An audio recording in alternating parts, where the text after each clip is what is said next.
নাহমাদুহু ওয়া নুসাল্লি আলা রাসূলিহিল কারীম, আম্মা বাদ।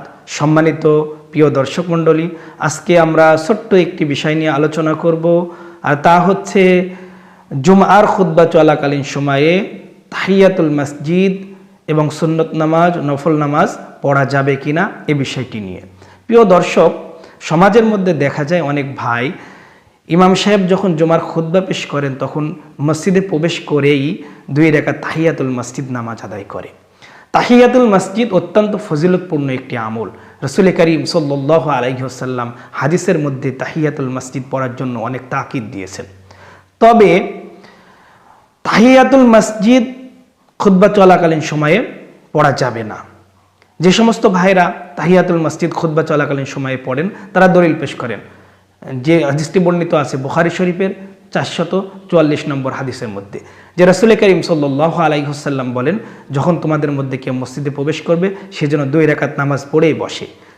তো যে সমস্ত ভাইরা খুতবা চলাকালীন সময়ে তাহিয়াতুল মসজিদ পড়েন তারা এই হাদিস দ্বারা দলিল দেয়। প্রিয় দর্শক, এই হাদিসটি সাধারণভাবে রাসূল করিম সাল্লাল্লাহু আলাইহি ওয়াসাল্লাম বর্ণনা করেছেন, মসজিদে প্রবেশ করে তাহিয়াতুল মসজিদ পড়তে হবে।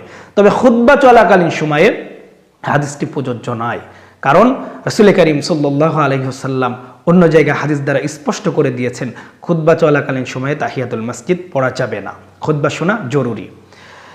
যেমন মাজমাউজ জাওয়ায়েদের 2 নম্বর খণ্ডের 184 নম্বর পৃষ্ঠার মধ্যে বর্ণিত হয়েছে, আন ইবনে ওমর, হযরত ইবনে ওমর থেকে বর্ণিত কল, তিনি বলেন, সামিতুন নবিয়্যা সাল্লাল্লাহু আলাইহি ওয়াসাল্লাম ইয়াকুল, আমি রাসূল করিম সাল্লাল্লাহু আলাইহি ওয়াসাল্লামের কাছ থেকে শুনেছি, তিনি বলেন, ইজা দাখালা আহাদুকুমুল মসজিদা ওয়াল ইমামু ইয়াখতুবু আলাল মিম্বারি ফালা সালাতা ওয়ালা কালামা হাত্তা ইয়াফরাগাল ইমাম। যখন তোমাদের মধ্যে কেউ মসজিদে প্রবেশ করবে এমত অবস্থায় যে ইমাম সাহেব খুতবা পেশ করছে, তখন কোনো নামাজ নাই, কোনো কথা নাই, যতক্ষণ না পর্যন্ত ইমাম সাহেব খুতবা থেকে ফারিগ না হবে, খুতবা শেষ না করবে। তাহলে এই হাদিস থেকে স্পষ্ট বোঝা গেল খুতবা চলাকালীন সময়ে কোন তাহিয়াতুল মসজিদ, সুন্নত নামাজ, নফল নামাজ কথাও বলা এটা বৈধ নেই, ইমাম সাহেবের খুতবা শোনা জরুরি। আমরা আরেকটি হাদিস যদি দেখি তো বুখারী শরীফের 892 নম্বর হাদিসের মধ্যে বর্ণিত হয়েছে, যে হাদিসটি হযরত আবু হুরায়রা রাদিয়াল্লাহু তাআলা আনহু থেকে বর্ণিত। তিনি বলেন যে রাসূল করিম সাল্লাল্লাহু আলাইহি ওয়াসাল্লাম বলেছেন, ইমাম সাহেব খুতবা পেশ করছে এমন সময় যদি তুমি অন্য কাউকে চুপ করতে বলো, এটাও অনর্থক কাজ হলো, এটাও নিষেধ।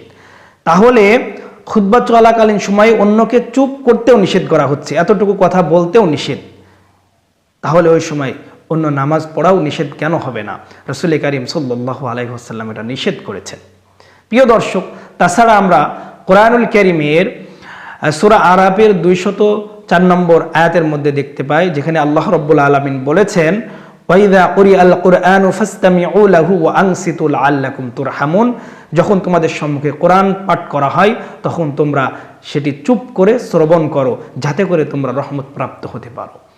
এই আয়াতের তাফসিরে ইবনে আব্বাস রাদিয়াল্লাহু তাআলা আনহু বলেছেন যে এই আয়াত নামাজে কিরাত খলফাল ইমাম এবং জুমার খুতবা চলাকালীন সময়ের ব্যাপারে নাজিল হয়েছে।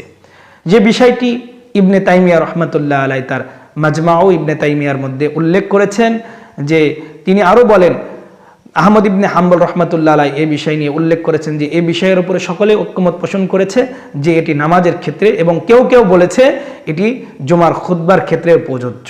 প্রিয় দর্শক, তাহলে এই আয়াত থেকেও আমরা স্পষ্ট হয়ে গেলাম জুম্মার খুতবা চলাকালীন সময়ে কোনো নামাজ পড়া যাবে না, কোনো কথা বলা যাবে না, চুপ করে ইমাম সাহেবের খুতবা শোনা আমাদের সকলের জন্য ওয়াজিব, সকলের জন্য জরুরি।